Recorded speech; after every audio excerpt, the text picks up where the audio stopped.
ഈശോ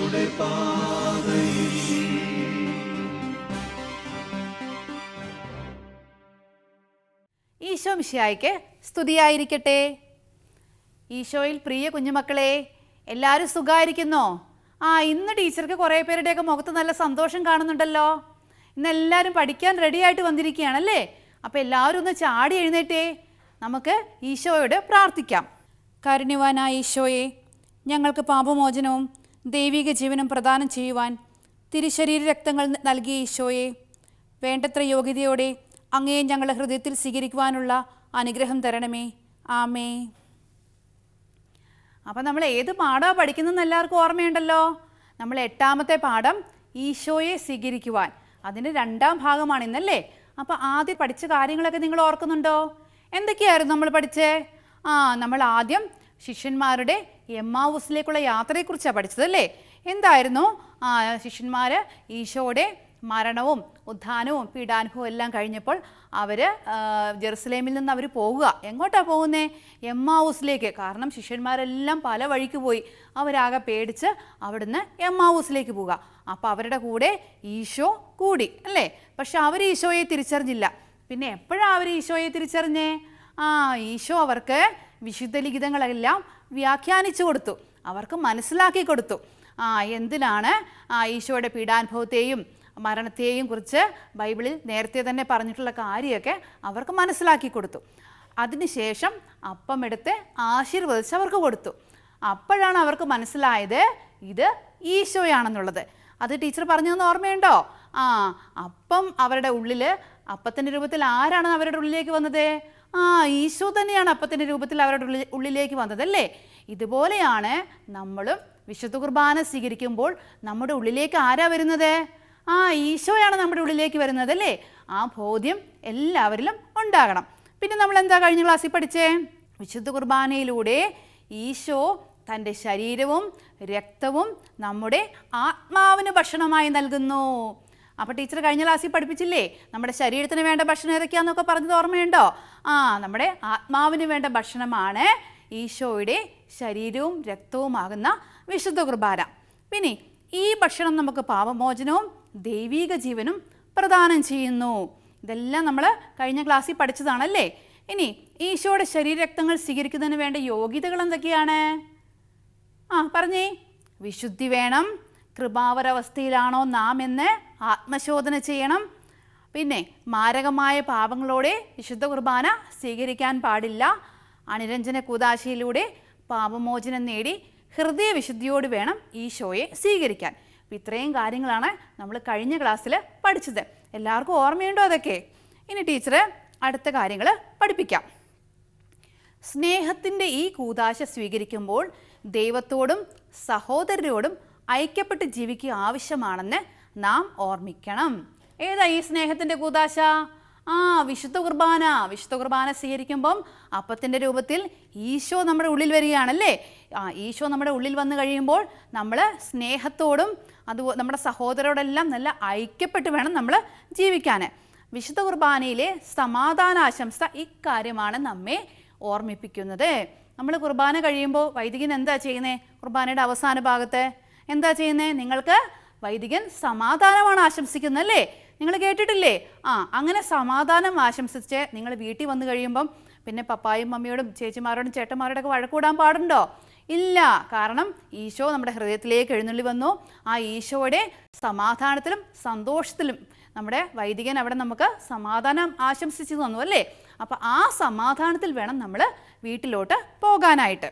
വിശുദ്ധ കുർബാനയിൽ കുർബാന സ്വീകരണത്തിന് മുൻപുള്ള അനുരഞ്ജന ശുശ്രൂഷ ആത്മശോധന ചെയ്യുവാൻ നമ്മെ സഹായിക്കുന്നു. എന്താ ഈ ആത്മശോധന? ടീച്ചർ പറഞ്ഞു തന്നു. നമ്മുടെ ആത്മാവിനെ, നമ്മൾ ചെയ്ത പാപങ്ങൾ നമുക്കേ അറിയുള്ളൂ അല്ലേ.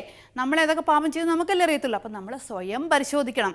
നമ്മുടെ എന്തൊക്കെ പാപം ചെയ്തു എന്ന് നമ്മൾ സ്വയം പരിശോധിക്കണം. അപ്പോൾ അതെപ്പോഴാണ്? നമ്മൾ അനുരഞ്ജന ശുശ്രൂഷാ സമയത്ത്, നമ്മൾ കുമ്പസാരത്തിന് സമയത്ത് നമ്മൾ എന്തെങ്കിലും പാപം ചെയ്തെങ്കിൽ നമ്മൾ വൈദികനോട് ഏറ്റു പറയും. അതുകൂടാതെ തന്നെ കുർബാനയുടെ സമയത്ത്, കുർബാന സ്വീകരണത്തിന് തൊട്ട് മുൻപ് ഒരു അനുരഞ്ജന ശുശ്രൂഷയുണ്ട്. ഓർക്കുന്നുണ്ടോ എല്ലാവരും? നിങ്ങൾ അനുരഞ്ജന ശുശ്രൂഷ സമയത്ത് നിങ്ങൾ എന്താ ചെയ്യുന്നത്? നിങ്ങൾ മുട്ടുകുത്തും അല്ലേ? മുട്ടുകുത്തി നമ്മുടെ പാപങ്ങൾക്ക് വേണ്ടി നമ്മൾ തമ്പുരാനോട് കരഞ്ഞ് പ്രാർത്ഥിക്കേണ്ട സമയമാണ്. കാരണം നമ്മൾ പാപങ്ങൾ ഒരുപാട് ചെയ്തു പോയി അല്ലേ? ആ ചെയ്തു പോയ പാപങ്ങൾക്ക് നമ്മൾ മാപ്പ് അപേക്ഷിക്കേണ്ട സമയമാണിത്. അപ്പോൾ നിങ്ങൾ ഈ പാട്ട് കേട്ടിട്ടുണ്ടോ? ആ സമയത്തൊരു പാട്ടുണ്ടല്ലോ, മനസ്സിൽ നിറയും മലിനതയെല്ലാം കഴുകി ധന്യരാകാം, അപരാധങ്ങൾ നീക്കണമേ, പാപകടങ്ങൾ മായ്ക്കണമേ. ഈ പാട്ട് കേട്ടിട്ടുണ്ടോ എല്ലാവരും?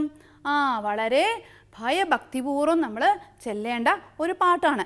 നമ്മുടെ പാപങ്ങൾ, നമ്മുടെ മനസ്സിലുള്ള പാപങ്ങൾക്കെല്ലാം നമ്മൾ തമ്പുരാനോട് മാപ്പ് അപേക്ഷിക്കുകയാണ്. പിന്നെ കുർബാന സ്വീകരണത്തിന് മുമ്പുള്ള ഉപവാസം നമ്മുടെ ഒരുക്കത്തെ വളരെ ശക്തമാക്കും. അതായത് കുർബാന സ്വീകരിക്കുന്നതിന് 1 മണിക്കൂർ മുമ്പെങ്കിലും നിങ്ങൾ ഉപവസിച്ചിരിക്കണം. നല്ല വയറൊക്കെ നല്ല ഫില്ലായി നല്ല ബിരിയാണിയൊക്കെ കഴിച്ചിട്ട് ആണോ നമ്മൾ കുർബാന സ്വീകരിക്കാൻ പോകേണ്ടത്? അല്ല, നമ്മൾ ആദ്യം ഉപവസിക്കണം.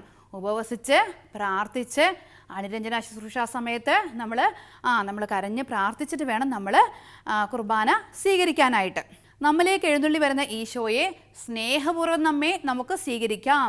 ഈശോ നമ്മുടെ ഹൃദയത്തിലേക്ക് എഴുന്നള്ളി വരികയാണല്ലേ? ആ ഈശോയെ നമ്മൾ എങ്ങനെയാണ് സ്വീകരിക്കേണ്ടേ? സ്നേഹപൂർവ്വം വേണം നമ്മൾ ഈശോയെ സ്വീകരിക്കാനായിട്ട്. ഇനി അടുത്തത്, വിശുദ്ധ കുർബാന യോഗ്യതയോടെ സ്വീകരിക്കാൻ വേണ്ട കാര്യങ്ങൾ എന്തൊക്കെയാണ് നമുക്ക് നോക്കാം. 3 കാര്യങ്ങളുണ്ട്. ഒന്നാമത്തെ കാര്യം, കൃപാവരാവസ്ഥയിലായിരിക്കുക. എന്താ ഈ കൃപാവരാവസ്ഥയിലായിരിക്കുക എന്ന് പറഞ്ഞാൽ? കൃപാവരം എന്നുള്ളതിന് നമുക്ക് പ്രസാദവരം എന്നും പറയാം. പാപമില്ലാത്തൊരവസ്ഥ. പാപത്തോടു കൂടി കുർബാന സ്വീകരിക്കാൻ പറ്റുമോ? ഇല്ല.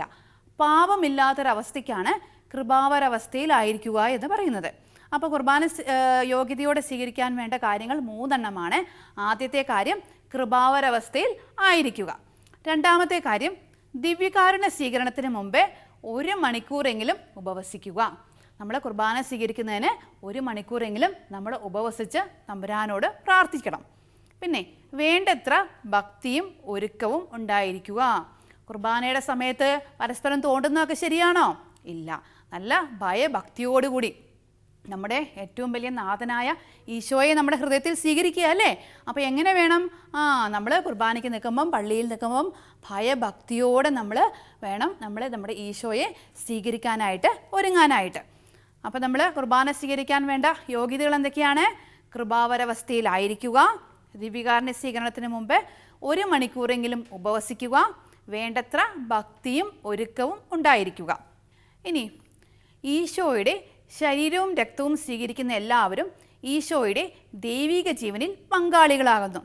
നമ്മൾ ഈശോയുടെ ശരീരവും രക്തവും സ്വീകരിക്കുകയാണ് കുർബാന സമയത്തല്ലേ? അപ്പോൾ നമ്മൾ എന്താ ചെയ്യുന്നത്? ദൈവത്തിൻ്റെ ജീവനിൽ നമ്മളും പങ്കാളികളാകുകയാണ് ചെയ്യുന്നത്. വിശുദ്ധ കുർബാന പരസ്പര സ്നേഹത്തിൻ്റെയും ശുശ്രൂഷയുടെയും വിരുന്നാണ്. നമ്മൾ പരസ്പരം സ്നേഹിക്കുന്ന ഒരു ശുശ്രൂഷയാണ് വിശുദ്ധ കുർബാന. ഒരേ അപ്പത്തിൽ നിന്നും ഭക്ഷിക്കുന്നവൻ ഒരുമയിൽ ജീവിക്കണം. പരസ്പര സ്നേഹവും സാഹോദര്യവും നാം പ്രകടിപ്പിക്കണം. അപ്പം നമ്മൾ വിശുദ്ധ കുർബാന സ്വീകരിച്ച് കഴിയുമ്പം നമ്മളിപ്പം പള്ളിയിലൊക്കെ പോയി വിശുദ്ധ കുർബാന സ്വീകരിക്കുമ്പം നമ്മളെല്ലാവരും ആ ഒരേ അപ്പത്തിൽ നിന്ന് ഈശോയാണ് നമ്മൾ സ്വീകരിക്കുന്നതല്ലേ? അപ്പം നമ്മൾ പരസ്പരം സ്നേഹിക്കണം. കർത്താവിൻ്റെ ബലിപീഠത്തിൽ നിന്നും നമുക്ക് ഭക്ഷിച്ച് തൃപ്തരാകാം. സഭയുടെ വിശ്വസ്ത സന്താനങ്ങളായി വർത്തിക്കുവാൻ വിശുദ്ധ കുർബാന നമ്മെ ശക്തരാക്കട്ടെ. നമ്മൾ പരസ്പരം സ്നേഹിച്ചും ബഹുമാനിച്ചും സഭയുടെ വിശ്വസ്ത മക്കളായിട്ട് നമുക്ക് വളരാം. ഇനി ടെക്സ്റ്റ് ബുക്ക് എടുത്ത എല്ലാവരും നമുക്ക് ടെക്സ്റ്റ് ബുക്കിലെ ചോദ്യങ്ങൾ നോക്കാം. ടെക്സ്റ്റ് ബുക്കിൽ നമ്മുടെ 3ാമത്തെ ക്വസ്റ്റ്യൻ എന്താണെന്ന് നോക്കാം. 1, 2 ക്വസ്റ്റ്യൻ എല്ലാവരും എഴുതി ആൻസേഴ്സൊക്കെ എഴുതി ടീച്ചറിന് അയച്ചു കൊടുത്തോ? നമുക്ക് 3ാമത്തെ ചോദ്യം നോക്കാം. വിശുദ്ധ കുർബാന യോഗ്യതയോടെ സ്വീകരിക്കാൻ വേണ്ട കാര്യങ്ങൾ ഏവ? അപ്പോൾ അതിൻ്റെ ഉത്തരം പേജ് നമ്പർ 50 ലാസ്റ്റ് പാരഗ്രാഫ് ഒരു ബോക്സിലായിട്ട് കൊടുത്തിട്ടുണ്ട്. വിശുദ്ധ കുർബാന യോഗ്യതയോടെ സ്വീകരിക്കാൻ വേണ്ട കാര്യങ്ങൾ: 1, കൃപാവരാവസ്ഥയിലായിരിക്കുക. 2, ദിവ്യകാരുണ്യ സ്വീകരണത്തിന് മുമ്പ് 1 മണിക്കൂറെങ്കിലും ഉപവസിക്കുക. 3, വേണ്ടത്ര ഭക്തിയും ഒരുക്കവും ഉണ്ടായിരിക്കുക. അതാണ് 3ാമത്തെ ക്വസ്റ്റ്യൻ്റെ ആൻസർ. ഇനി നമുക്ക് 4ാമത്തെ ക്വസ്റ്റ്യൻ നോക്കാം. നാം എല്ലാവരും ഈശോയിൽ ഒന്നായി തീരുന്നത് എങ്ങനെ? അത് പേജ് നമ്പർ 51ാമത്തെ പേജ് നമ്പറാണ്. ഈശോയുടെ ശരീരവും രക്തവും സ്വീകരിക്കുന്ന എല്ലാവരും ഈശോയുടെ ദൈവിക ജീവനിൽ പങ്കാളികളാകുന്നു. വിശുദ്ധ കുർബാന പരസ്പര സ്നേഹത്തിൻ്റെയും ശുശ്രൂഷയുടെയും വിരുന്നാണ്. ഒരേ അപ്പത്തിൽ നിന്ന് ഭക്ഷിക്കുന്നവർ ഒരുമയിൽ ജീവിക്കണം. പരസ്പര സ്നേഹവും സാഹോദര്യവും നാം പ്രകടിപ്പിക്കണം. അങ്ങനെ നാം എല്ലാവരും ഈശോയിൽ ഒന്നായിത്തീരണം.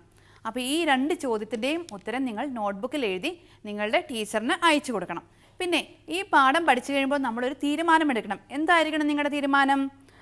ഈശോയുടെ തിരുശരീര രക്തങ്ങൾ ഞാൻ യോഗ്യതയോടെ സ്വീകരിക്കും.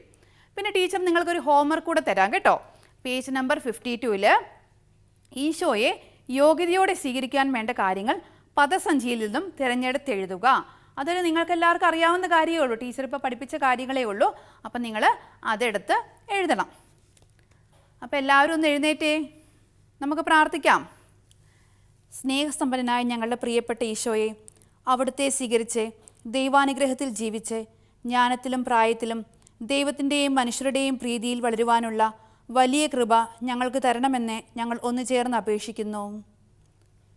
ഈശോ മിശിഹായ്ക്ക് സ്തുതിയായിരിക്കട്ടെ. എല്ലാവർക്കും നല്ലൊരു ദിനം ആശംസിക്കുന്നു.